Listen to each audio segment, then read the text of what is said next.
Hello and welcome back to the channel. Psychiatry sits at the crossroads of medicine, psychology and philosophy. It asks not only how we treat mental illness, but also how we understand it, what it means to be well or unwell, and how these judgments reflect deeper cultural and ethical values. Today we will explore the Philosophy of Psychiatry, edited by Jennifer Radden. In this book, Radden brings together contributions from leading thinkers in this area, including clinicians, philosophers, psychologists who examine the conceptual, ethical and epistemological foundations of psychiatry. It's a deep dive into questions that shape how we perceive mental health and illness in society.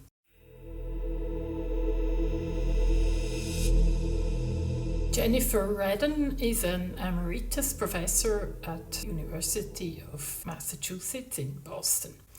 Her background is rich in both philosophy and mental health studies, giving her a unique perspective on the conceptual issues that psychiatry faces. Radden has written extensively on melancholy, mental illness, and the ethics of psychiatry, making her one of the foremost thinkers in the field.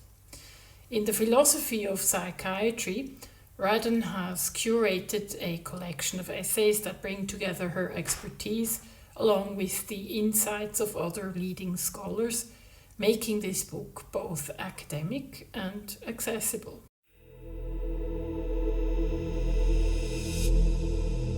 The book is structured into 5 parts and 30 chapters, each of which addresses a core aspect of psychiatric practice from a philosophical standpoint. Radden begins by contributing an introductory chapter that outlines the historical development of psychiatric concepts, grounding the reader in how our understanding of mental illness has evolved. Disease, health, and disability are moral and metaphysical categories as much as they are social and legal descriptions.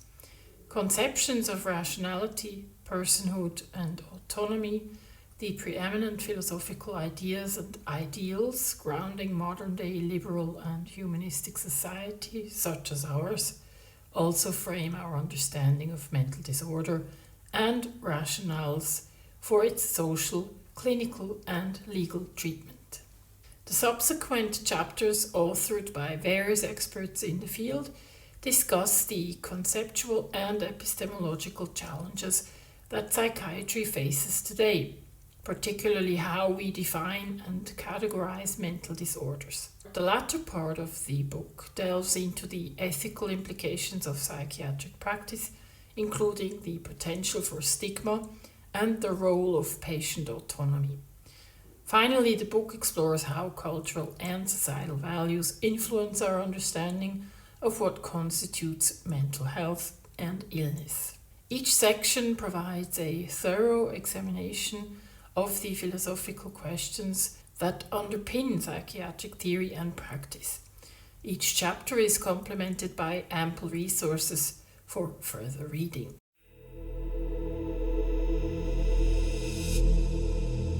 At first glance, psychiatry might seem like a purely medical discipline, but psychiatry isn't just about treating symptoms, it's about defining what those symptoms mean. And that's a philosophical act. Psychiatry relies on assumptions about normality, abnormality, and the mind-body connection. Conceptions of rationality, personhood, and autonomy frame our understanding and treatment of mental disorder. Is mental illness a biological dysfunction, a social construct, or something else entirely? Such questions cannot be answered by science alone. The contributing authors provide a fascinating discussion about these underlying philosophical assumptions, showing us how every psychiatric diagnosis involves not just medical expertise, but also a worldview. One chapter, for instance, deals with moral treatment and the personality disorders. One interesting philosophical question about personality disorders is whether people diagnosed with such conditions should be held morally responsible for their actions. Another philosophical point of interest lies in the fact that these disorders usually involve deviations from social rather than psychological norms, meaning that they are evaluative and not simply descriptive diagnostic categories. Another article sheds light on disorders of embodiment and explains fundamental concepts such as the sense of ownership and the sense of agency. In the normal phenomenology of intentional action, the sense of agency and the sense of ownership coincide and are indistinguishable. The sense of agency is the pre-reflective sense that I am the initiator or source of action. My sense of ownership is the pre-reflective sense that my body is the one that is moving in the action.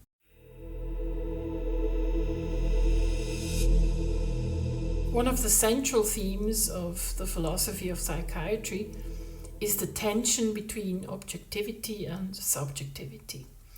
Psychiatry aims to be scientific, but it has to deal with deeply personal, subjective experiences. This dual nature makes psychiatry unique and philosophically challenging. For instance, take the diagnostic categories in the DSM, the Diagnostic and Statistical Manual of Mental Disorders. Are these labels objective descriptions of real disorders, or are they social constructs influenced by cultural and historical contexts? The contributors to this book don't shy away from the ambiguity here, inviting the reader to grapple with the complexities of psychiatric categorization.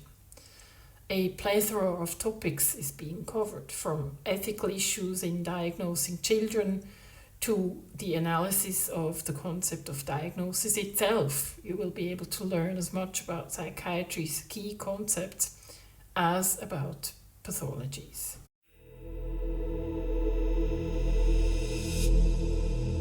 The book explores the ethical dimensions of psychiatry as well.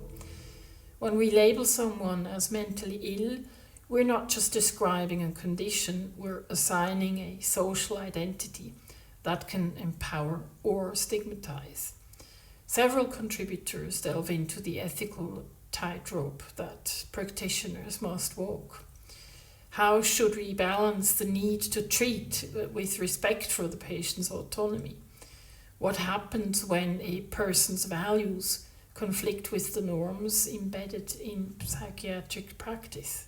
These are questions that the authors address with nuance, urging readers to consider the impact of psychiatric labels on the individual. Radden writes, "To treat someone is to interpret their experiences through a particular lens, often one they did not choose. The ethical implications of this interpretive act are profound."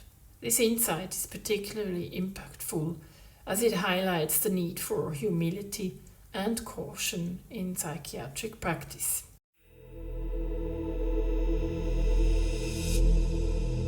The book also highlights how cultural and historical contexts shape our understanding of mental health. Concepts like melancholy, hysteria, or schizophrenia have evolved over centuries, reflecting broader societal changes.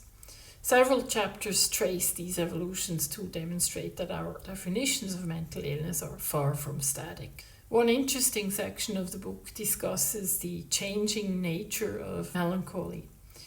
The author points out what was once considered a noble affliction of artists and thinkers is now often medicalized as depression. This passage underscores how cultural shifts can reframe our understanding of mental states for better or worse.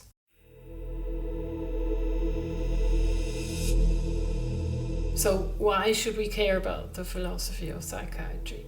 because it challenges us to think critically about the foundations of mental health care and its impact on society. The work presented in this book shows that the questions behind psychiatric practice are not just technical but deeply human. They affect how we see ourselves and others. Whether you're a psychiatrist, a philosopher, or simply someone interested in the human condition, the philosophy of psychiatry provides a foundation for understanding the complexity of psychiatry. It urges us to be mindful of the power dynamics, the cultural biases, and ethical responsibilities inherent in the field.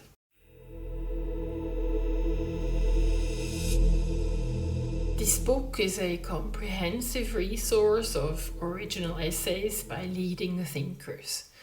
It gives good insights into this relatively new and interdisciplinary field.